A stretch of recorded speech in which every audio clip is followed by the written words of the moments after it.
اعوذ باللہ من الشیطان الرجیم بسم اللہ الرحمن الرحیم۔ شروع اللہ کے نام سے جو بڑا مہربان نہایت رحم کرنے والا ہے۔ قرب قیامت کا ایک ایسا فتنہ جس کا خوف اور دبدبہ ہر زمانے میں پایا جاتا تھا۔ اس فتنے کا ذکر اگر صحابہ کرام کی مجلس میں ہو جاتا تو صحابہ زارو قطار رونا شروع کر دیتے اور اس فتنے سے اللہ پاک کی پناہ مانگتے۔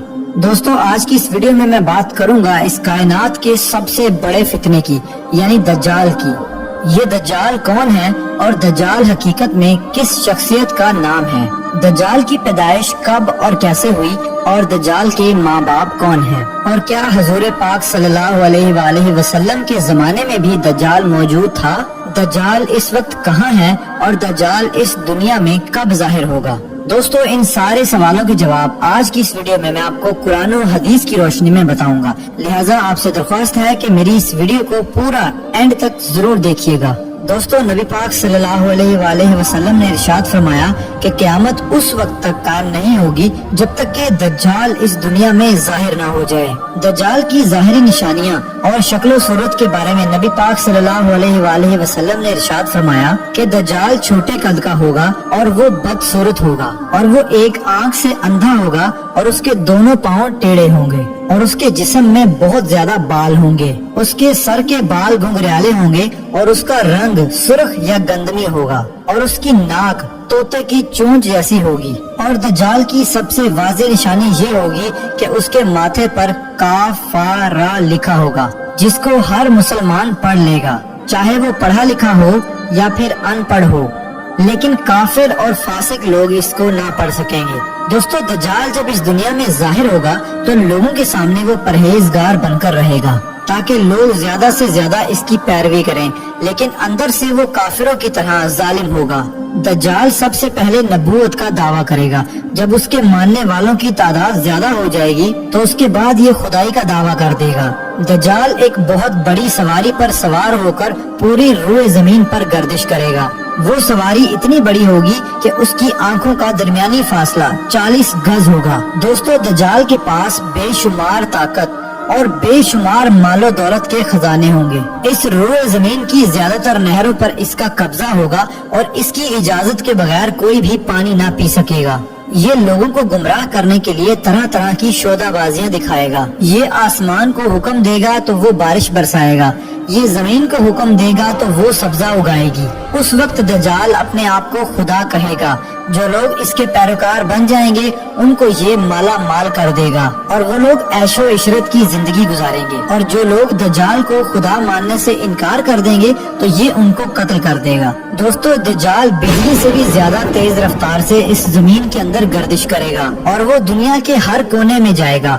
اس وقت دنیا کے تمام کافر اور اسرائیلی لوگ اس کی حمایت کریں گے اور اس کی جماعت کے ساتھ شامل ہو جائیں گے، لیکن جو سچا مسلمان ہوگا وہ اس کو پہچان لے گا اور اس کو ماننے سے انکار کر دے گا۔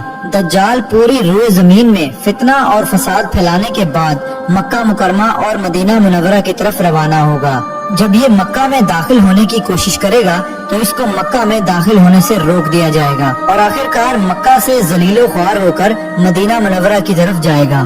اس وقت مدینہ منورہ کے 7 دروازے ہوں گے اور ہر دروازے پر اللہ تبارک و تعالیٰ کی طرف سے ایک نگہبان فرشتہ مقرر ہوگا جو اس کو مدینہ منورہ میں داخل ہونے نہیں دے گا۔ اس وقت دجال مکہ اور مدینہ کے باہر کھڑے ہو کر ایک خوفناک چیخ مارے گا۔ اس وقت مکہ اور مدینہ کے اندر جو بھی لوگ منافقین ہوں گے وہ اس کی آواز سن کر باہر نکل آئیں گے اور دجال کے گھروں میں شامل ہو جائیں گے۔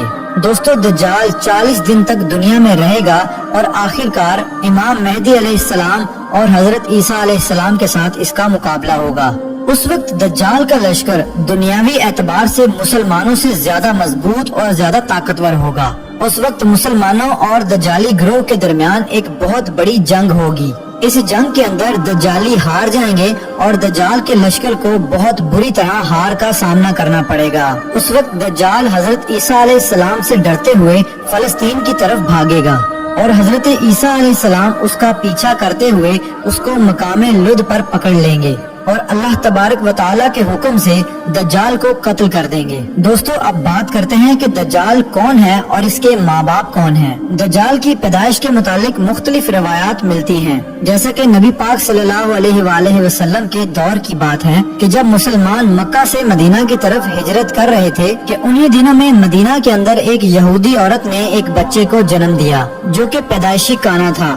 پیدائش کے اعتبار سے یہ بچہ بہت عجیب و غریب تھا۔ بچپن میں یہ بچہ مدینے کے اندر بچوں کے ساتھ کھیلا کرتا تھا اور آہستہ آہستہ یہ بچہ مدینے کے اندر مشہور ہونے لگا اور مدینے کے اندر اس نے اپنے اوپر وحی آنے کا دعویٰ کر دیا اور یہ بچہ لوگوں کے ساتھ عجیب و غریب اور پر اسرار باتیں کرنے لگا۔ جب اس کی ماں کو یہ علم ہوا تو اس کی ماں حضور پاک صلی اللہ علیہ وآلہ وسلم کی خدمت میں آئی اور اپنے بیٹے کا سارا حال نبی پاک صلی اللہ علیہ وآلہ وسلم کو بتایا اور اس بچے کی ماں حضرت محمد صلی اللہ علیہ وآلہ وسلم سے گزارش کرنے لگی کہ آپ اس بچے کا معائنہ کریں کہ یہ کیا کر رہا ہے۔ ایک دن آپ صلی اللہ علیہ وآلہ وسلم صحابہ کرام کے ہمراہ اس بچے کا معائنہ کرنے کے لیے اس کے گھر کی طرف روانہ ہوئے تو آپ نے رستے میں اس بچے کو انصاری بچوں کے ساتھ کھیلتے ہوئے دیکھا۔ اس بچے کا نام ابن سیاد تھا۔ اس وقت آپ صلی اللہ علیہ وآلہ وسلم کے ساتھ عمر بن خطاب رضی اللہ تعالی عنہ اور دیگر صحابہ کرام بھی موجود تھے۔ اس وقت ابن سیاد بلوغت کے قریب تھا لیکن جوان نہیں ہوا تھا۔ آپ صلی اللہ علیہ وآلہ وسلم اس کے قریب گئے لیکن اس کو پتہ نہ چلا تو آپ صلی اللہ علیہ وآلہ وسلم نے اس کی کمر پر ایک ضرب لگائی اور ابن سیاد سے فرمایا کہ کیا تم گواہی دیتے ہو کہ میں اللہ کا رسول ہوں؟ تو ابن سیاد نے آپ صلی اللہ علیہ وآلہ وسلم کی طرف دیکھا اور کہا کہ میں گواہی دیتا ہوں کہ آپ اللہ کے رسول ہیں۔ پھر ابن سیاد نے آپ صلی اللہ علیہ وآلہ وسلم سے کہا کہ کیا آپ گواہی دیتے ہیں کہ میں اللہ کا رسول ہوں؟ تو آپ صلی اللہ علیہ وآلہ وسلم نے ابن سیاد کو چھوڑ دیا اور فرمایا کہ میں اللہ اور اس کے رسولوں پر ایمان لایا۔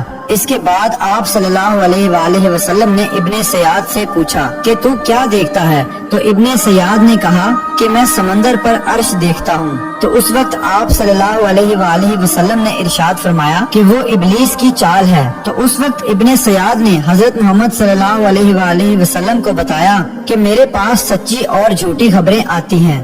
یہ بات سن کر آپ صلی اللہ علیہ وآلہ وسلم نے فرمایا پھر تو تیرا معاملہ الٹ ہو گیا۔ اس کے بعد آپ صلی اللہ علیہ وآلہ وسلم نے ابن سیاد سے فرمایا کہ میں نے تیرے لیے ایک چھپانے والی چیز چھپائی ہے۔ دراصل اس وقت آپ صلی اللہ علیہ وآلہ وسلم نے اپنے دل کے اندر لفظ دخان سوچا تھا۔ تو ابن سیاد آپ صلی اللہ علیہ وآلہ وسلم سے کہنے لگا کہ آپ نے دل کے اندر جو چیز چھپائی ہے وہ الدخ ہے۔